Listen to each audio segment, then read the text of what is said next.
isso. E de lá para cá participamos de uma série de atividades e eventos que eu estou vendo aqui. E chegamos aqui hoje, em pleno 2011, para falar um pouquinho de vocês sobre essa coisa do controle social. Antes disso teve a conferência, estamos falando de Conferência Nacional da Educação, a CONAE. Não sei se o pessoal, a Mesquita estava presente na CONAE, eu lembro. Inclusive a secretária de Educação de vocês era uma das poucas secretárias de Educação da Baixada do Estado, que estava presente em todas as conferências, a municipal, a intermunicipal, a estadual e a nacional. A estadual foi uma bagunça, as municipais, pelo menos que eu participei, não participei de Mesquita, de outra foi um horror. Mas a nacional foi muito significativa do ponto de vista da qualidade, do peso, das participações, etc. E com esse documento da CONAE, estamos aí discutindo a questão do novo Plano Nacional de Educação. Então, me parece que esses mecanismos, espaços como conferência, acabaram se tornando um importante espaço, não só de participação, mas onde diversos grupos, entidades, segmentos, passaram a ter voz, e com capacidade de interferir, mesmo que seja ainda de forma propositiva. Então, independente de qualquer coisa, só o fato de haver uma conferência é um fato significativo em si. O que a gente precisa, é melhorar mais, é qualificar mais essas conferências, é dar maior visibilidade, é proporcionar uma maior abertura, quanto mais amplo possível, criar várias conferenciazinhas até as conferências maiores, mesmo dentro dos municípios, e fugir um pouco daquilo que eu vou colocar aqui, que quando a gente fala controle, uma das discussões fundamentais, quando a gente está falando de controle da gestão pública, as pessoas falam, a participação da sociedade, é o cidadão controlando as coisas públicas, ou seja, a sociedade controlando o governo. E eu costumo dizer o seguinte, que a gente precisa refletir um pouco mais antes da gente falar do controle, porque você controla o quê? De que forma? Sobre que aspecto? Sobre que pressuposto? Sobre que perspectiva? Olha, se eu considerar que por trás desse controle a grande questão é a relação Estado-sociedade, essa é a grande relação, que no Brasil historicamente dá aquela impressão de que foi o Estado que criou a sociedade, daí desde Getúlio, Getúlio pai dos pobres, alguém dizia mãe dos ricos, mas tudo bem, e aí essa impressão, e a população se habituou sempre a guardar alguma coisa do Estado, dos governos, sempre vê aí aquela figura do político do Papai Noel, do político do Papai Noel, que ele sempre vai me dar um presente, vai me dar alguma coisa. Nós temos um histórico nessa relação muito ruim. Nós temos uma cultura política dessa relação muito ruim. E muito ruim, tanto pelo lado do Estado, como pelo lado da sociedade. Porque a gente precisa refletir que Estado é esse, que sociedade é essa. Porque o Estado não é um bloco monolítico, como muitos pensam, e nem a sociedade é um bloco monolítico, como muito pensa, e também nem sempre essa dicotomia Estado versus sociedade é verdadeira. Porque há tantas intermediações, interseções, inter-relações aí envolvidas, que ora você não sabe onde estão os limites dados dessas esferas.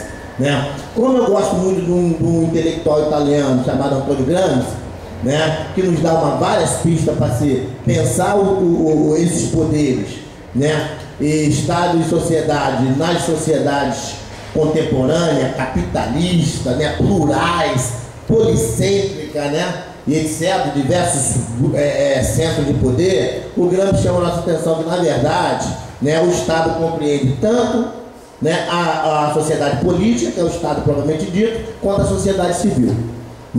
Ou seja, e que mais ainda, a sociedade política, que é o Estado propriamente dito, é da força, da coação, daí os aparelhos de repressivos, e daí a força da polícia, da lei, etc.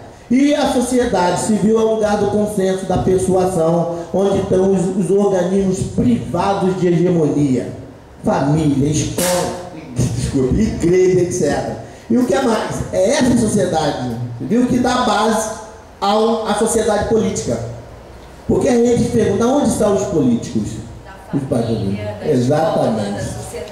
Então, o que me chama a atenção é o seguinte, quando a gente discute controle social, a gente tem que fazer a necessária reflexão no sentido da gente tentar entender melhor quem é a sociedade, quem é esse Estado no Brasil e como é que se dá essa relação, essa interseção, né? Porque dependendo da forma que essa coisa é estabelecida, a gente cria um mecanismo de controle e eles não funcionam. E eles não chegam a resultados que nós gostaríamos de dizer. Por que eu estou falando isso? Porque essa discussão aqui não é nova. Essa discussão não é nova, né? E quando ela coloca que no estado do Rio de Janeiro, de 92 municípios, quantos fizeram a conferência? Só 4 fizeram e 10 convocaram. Exatamente, né? Tu imagina o nível do Brasil que são 5.565 municípios. A minoria faz. Isso é um dado a ser avaliado. Por quê?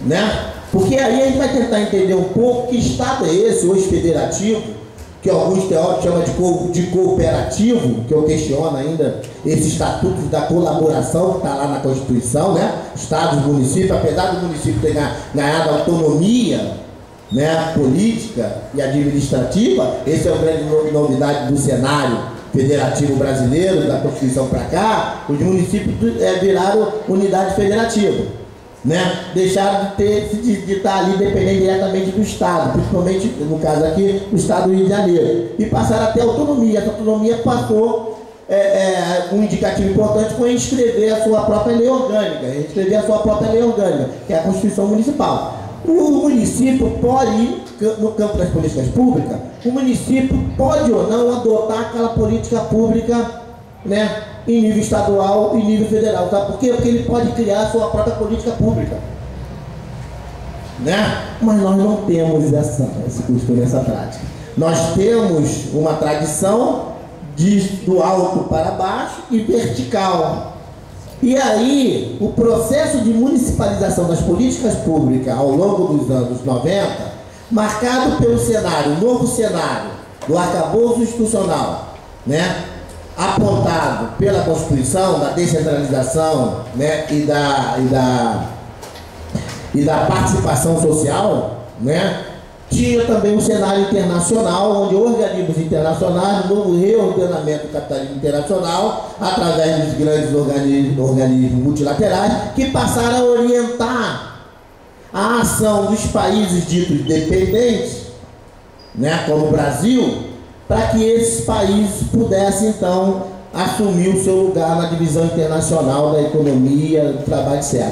E muitas das coisas que nós, na década de 90, absorvemos, né, tem a ver com a orientação desse mecanismo. E aí nós criamos uma contradição. Nós tínhamos uma Constituição, né, com um aspecto social, né, muito avançado, né, apontando para mecanismo, como a existência de conceitos nas diversas instâncias, nas áreas de políticas públicas, né, como uma forma de democratização dessas políticas. E aí você tem a descentralização e a ampliação da participação social, mas ao mesmo tempo orientações internacionais que vão moldar a forma como o governo federal vai fazer a municipalização dos serviços federais na área na área pública, na área da assistência social, na área da saúde, na área da educação, etc. Então você, na verdade, vai ter aquilo que a literatura chama de municipalização induzida.